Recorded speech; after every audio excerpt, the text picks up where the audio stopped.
CBS News Texas I-Team has uncovered a pretty disturbing pattern, and it's linked to the trucking company involved in the crash that killed 5 people near Terrell just 2 months ago. It's a pattern that stretches across multiple states, multiple names, multiple fatalities. Take that in for a second. Investigative reporter Brian New reveals how this trucking operation has stayed on the road, even as all the warnings piled up. You heard the crash. It was a big boom, big boom. For the victim stuck on Interstate 20, the crash happened without warning. And I'll tell you, man, I don't know how many miles an hour he was going when he was driving, but he hit that car, and I knew he killed everybody in that truck. In June, a semi hauling U.S. mail slammed into a line of stopped cars, killing 5 people. Nicole Gregory was in one of them. 4 members of the McKellar family were in another. It could happen to any of us. It just is so tragic that it happened to this family. And what perhaps makes it even more so is evidence we uncovered showing the danger had been building for years. This wasn't an accident. This was a time bomb waiting to go off.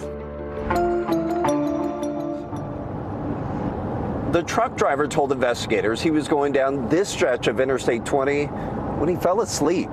He's now been charged with manslaughter. The driver was alone on an 800-mile run hauling U.S. mail, even though the U.S. Postal Service requires 2 drivers for trips that long. As for the trucking company Hope Trans LLC, it too is under investigation as an official is accused of falsifying the truck's registration. But we found the problems go even deeper than that. Federal records show Hope Trans trucks were involved in 4 other injury crashes in the past 12 months and failed more than a third of their inspections, well above the national average. And their drivers repeatedly cited for hours of service violations, either for failing to log their time or falsifying records to cover it up. And it doesn't stop there. The people behind Hope Trans have run other trucking companies, and we found they had a record of similar safety issues. At the time of the crash, Hope Trans LLC CEO was Aisha Magomedova. This is her photo from a now-deleted LinkedIn profile. She previously ran Friorito Trucking, another company with a high inspection failure rate. It shut down in 2022. Real estate records show Magomedova lived at this Miami waterfront condo with her husband, Sarvar Miradov. Miradov is linked to 2 more trucking companies, Cardin Trucking and B-Zone Logistics, which also briefly listed his wife, Magomedova, as a company official. B-Zone had a high inspection failure rate as well, and 6 crashes in under a year. By the start of this year, it was no longer operating. Cardin Trucking had its own problems. In 2023, one of its trucks triggered a 16-vehicle pileup in Iowa, killing 2 people. Less than a month earlier, another Cardin driver lost control of his truck and died. The company shut down later that year. But the trucks didn't stop. We traced more than a dozen Cardin trucking vehicles by VIN numbers to B-Zone Logistics. And when B-Zone shut down, those trucks moved again, this time to Hope Trans LLC. Take a close look at this Hope Trans truck. See the tape marks around the DOT and motor carrier numbers? Industry experts say that's a common sign that the truck has been used by multiple carriers. It was just a matter of time until Hope Trans LLC actually perpetrated or committed one of these horrific crashes. Ryan Joyce is the CEO of Genlogs, a company that collects data on trucks using thousands of roadside cameras across the country.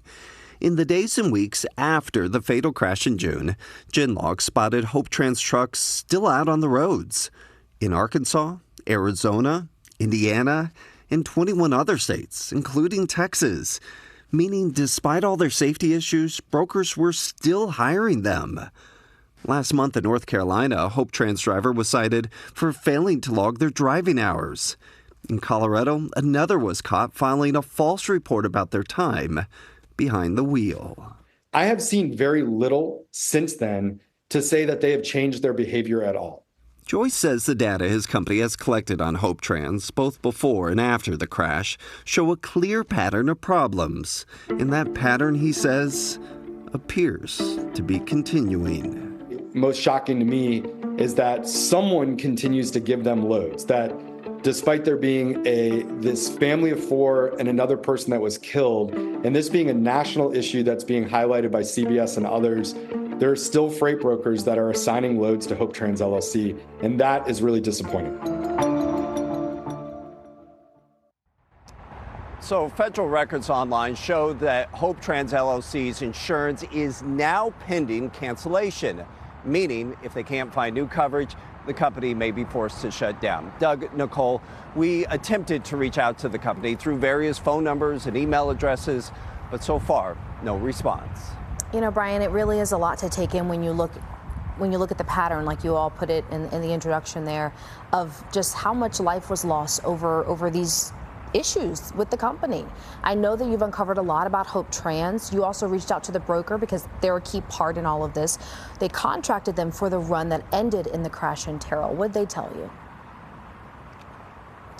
Yeah, Nicole, the broker is a company by the name of Covenant, and Covenant issued a written response to us in which the company said that they are fully cooperating with the investigations. And in that statement, they also mentioned they fully expect Hope Trans LLC to cooperate with all the investigations.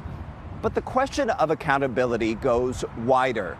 Covenant was contracted by the U.S. Postal Service, and this isn't the first time that the U.S. Postal Service has contracted a job to a company, which then subcontracted it to a trucking company that had a history of safety issues. Tomorrow night, we'll show you how this system is set up in a way that allows this to happen and how it can have deadly consequences.